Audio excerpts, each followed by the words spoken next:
বন্ধুরা, আজ আমরা আলোচনা করব আমাদের লাউ গাছের পরিচর্যা নিয়ে। তোমরা একটা লাউ গাছকে প্রতিস্থাপন করার পর অনেকেই আমাকে অনেক সময় বলো যে তোমাদের লাউ গাছগুলি সঠিকভাবে বৃদ্ধি হতে চাইছে না। আবার তোমরা অনেকে আমাকে বলো তোমাদের লাউ গাছ বৃদ্ধি হলেও গাছের মধ্যে স্ত্রী ফুল আসছে না, গাছ পুরুষ ফুলে ভরে যাচ্ছে।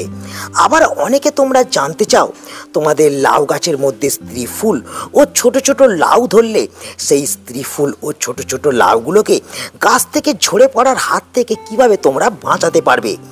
এর পাশাপাশি তোমরা অনেকেই আমাকে বলো তোমাদের লাউ গাছের পাতা পুঁকড়ে পাতাগুলো হলুদ হয়ে যাচ্ছে এবং তার সঙ্গে সঙ্গে লাউয়ের গায়ে এই ধরনের ছোপ এবং ছোট ছোট ছিদ্র লক্ষ্য করা যাচ্ছে।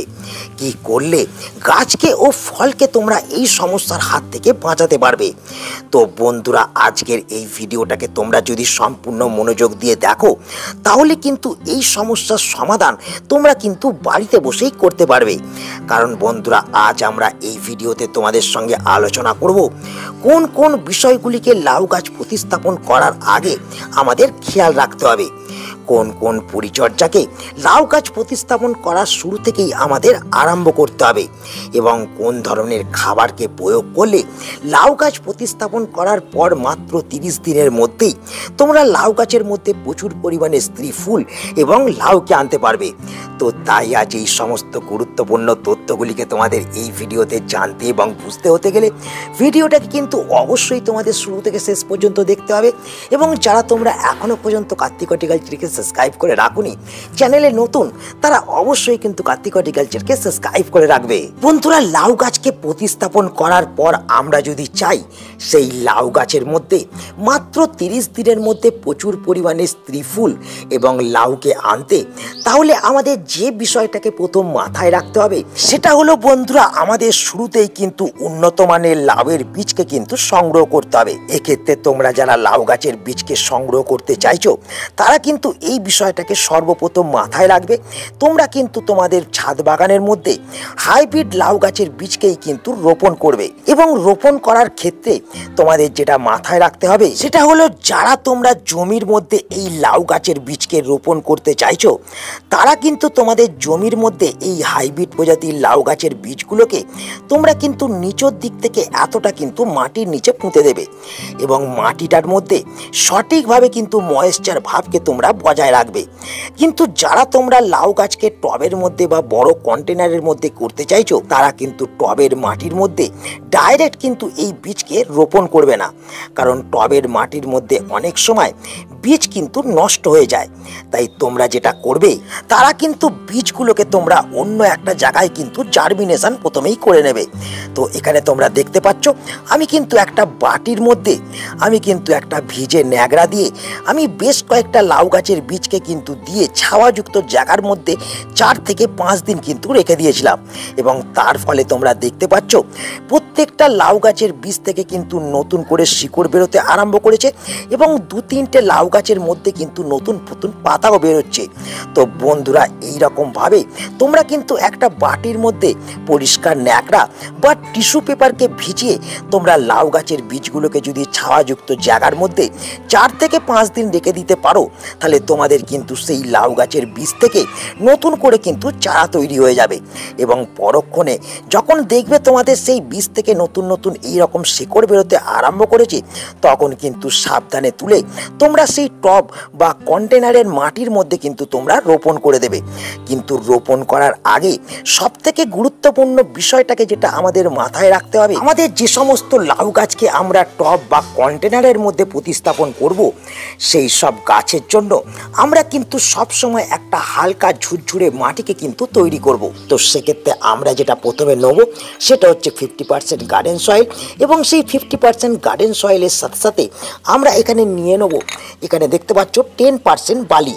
তো এখানে নদীর সাদা বালিকে তোমরা কিন্তু ব্যবহার করবে এবং এই নদীর সাদা বালিকে 10% নেওয়ার সাথে সাথে আমরা নিয়ে নেব কিন্তু এখানে 10% এই কোকোপিট এবং এই 10% কোকোপিটের সাথে সাথে আমরা আমরা এখানে নিয়ে নিয়েছি দেখো 30% ভার্মি কম্পোস্ট।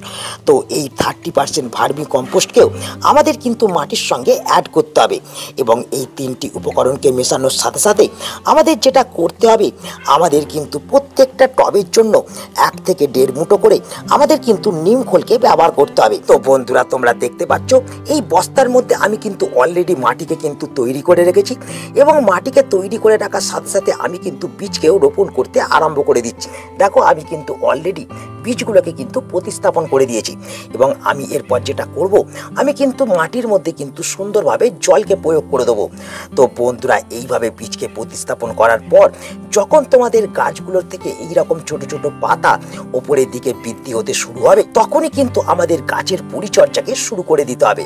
তো শুরুতেই আমরা যে পরিচর্যাটাকে করব সেটা হলো, আমরা কিন্তু শুরু থেকেই আমাদের লাউ গাছগুলো এমন একটা স্থানের মধ্যে প্রতিস্থাপন করব বা এমন একটা স্থানের মধ্যে আমাদের লাউ গাছের টব বা কন্টেনারগুলোকে রাখবো যে স্থানটার মধ্যে কমসে কম 6 থেকে 7 ঘন্টা রোদ থাকে। তো বন্ধুরা এই প্রথম কাজটি করার সাথে সাথে আমাদের যে 2 নম্বর কাজটাকে করতে হবে সেটা হলো, শুরু থেকেই কিন্তু আমাদের লাউ গাছের মাটির মধ্যে আমাদের খুব বুঝে বুঝে জলকে প্রয়োগ করতে হবে। তাই আমরা যেটা করব, আমরা কিন্তু গাছের মাটিতে যখনই জল প্রয়োগ করতে যাব তখন কিন্তু অবশ্যই গাছের মাটিটাকে লক্ষ্য করব।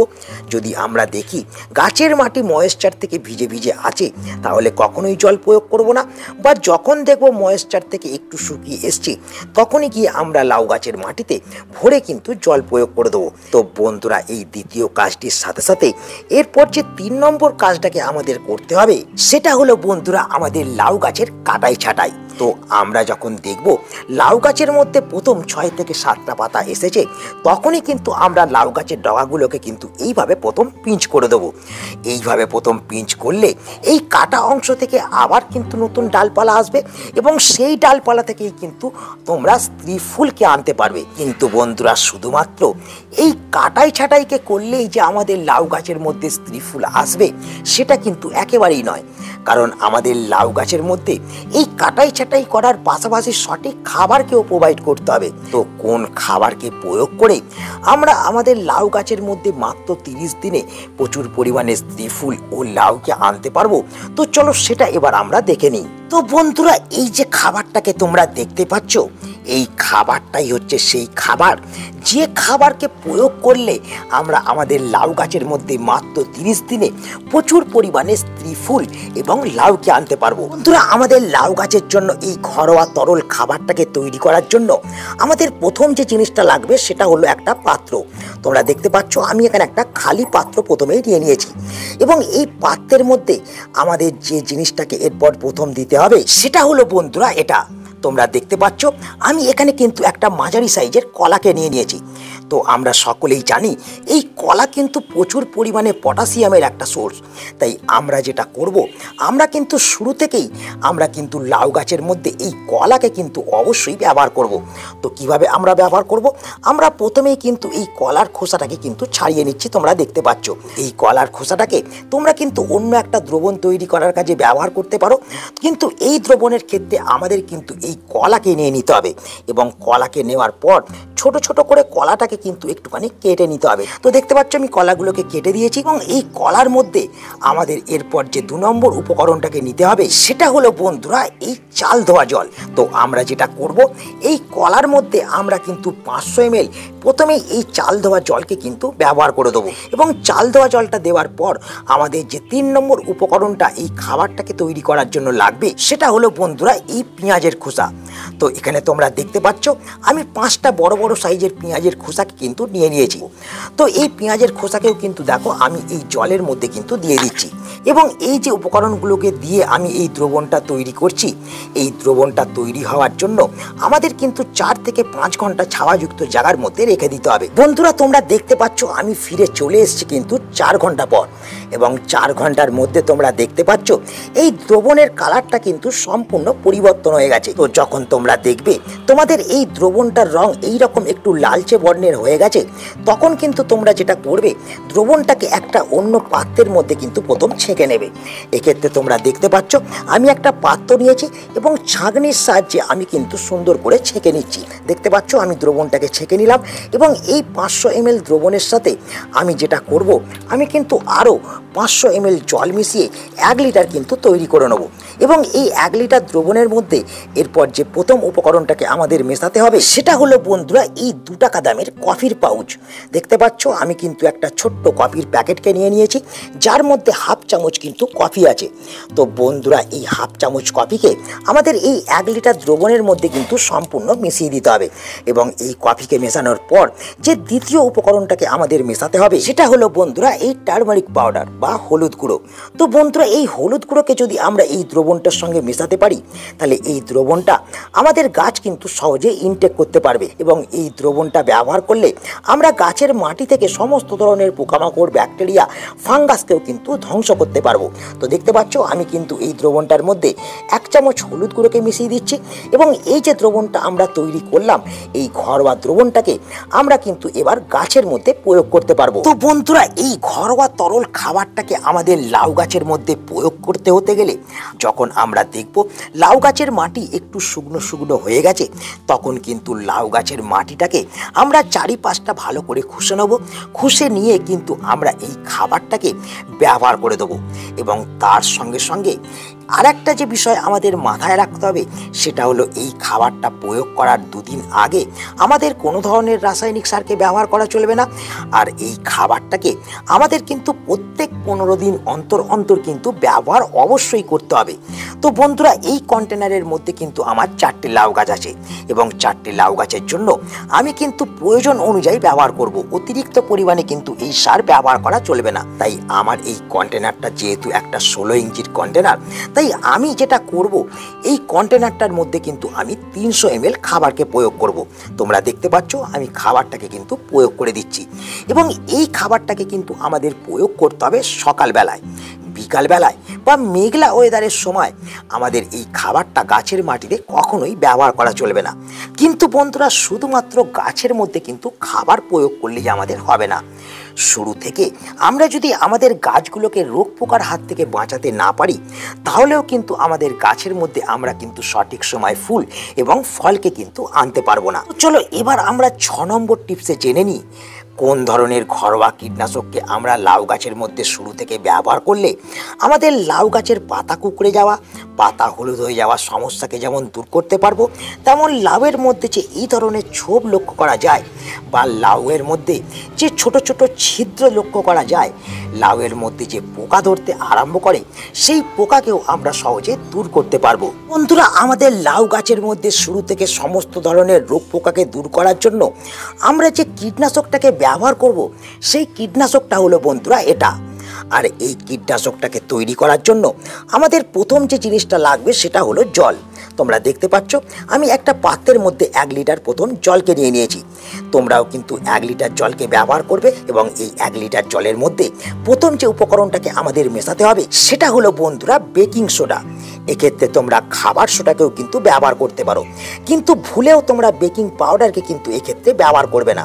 এক্ষেত্রে তোমরা অনেকেই কিন্তু ভুল করে ফেলো, বেকিং সোডাকে নেবে নাহলে খাবার সোডাকে তোমরা ব্যবহার করবে। আর এই দুটোর মধ্যে যেটাই নাও না কেন তোমরা কিন্তু হাফ চামচ ব্যবহার করে দেবে 1 লিটার জলের মধ্যে, যেমন তোমরা দেখতে পাচ্ছ আমি এখানে প্রয়োগ করে দিলাম। এবং এই বেকিং সোডা বা খাবার সোডাকে নেওয়ার পর যে 2 নম্বর ঘরোয়া উপকরণটাকে আমাদের নিতে হবে সেটা হলো বন্ধুরা এই হলুদ গুঁড়ো, যা আমাদের গাছ থেকে সমস্ত ধরনের ফাঙ্গাল এবং ব্যাকটেরিয়াল আক্রমণকে দমন করবে এবং বিভিন্ন ধরনের পোকামাকড়কেও গাছের মধ্যে আক্রমণ করার হাত থেকে আটকাবে। তো দেখতে পাচ্ছ আমি এখানে 1 চামচ হলুদ গুঁড়ো নিয়ে নিলাম এবং এই 1 চামচ হলুদ গুঁড়োর সাথে সাথে তোমরা যেটা করবে এখানে কিন্তু তোমরা হাফ চামচ হ্যান্ড ওয়াশকে কিন্তু ব্যবহার করে দেবে। তোমরা দেখতে পাচ্ছ আমি এখানে হাফ চামচ হ্যান্ড ওয়াশকে ভালো করে কিন্তু এই জলটার মধ্যে গুলে দিচ্ছি এবং ততক্ষণ তোমাদের এই 3টি উপকরণকে জলের সঙ্গে সঙ্গে গুলতে হবে যতক্ষণ না ভালোভাবে এই তিনটি উপকরণ একে অপরের সঙ্গে মিশে যাচ্ছে। তোমরা দেখতে পাচ্ছ জলের মধ্যে ফেনা সৃষ্টি হয়েছে। যখন তোমরা দেখবে এরকম জলের মধ্যে ফেনা সৃষ্টি হয়েছে, তখন তোমরা যেটা করবে, এই কীটনাশকটাকে তোমরা একটা স্প্রেয়ার মেশিনের মধ্যে ভরে তোমরা কিন্তু প্রত্যেক 10 দিন অন্তর অন্তর লাউ গাছের মধ্যে বিকালবেলার দিকে স্প্রে করে দেবে। তো আজ এই ভিডিওটাকে এখানেই আমি শেষ করছি। আশা করি এই ভিডিওটা তোমাদের সকলের কাজে লেগেছে।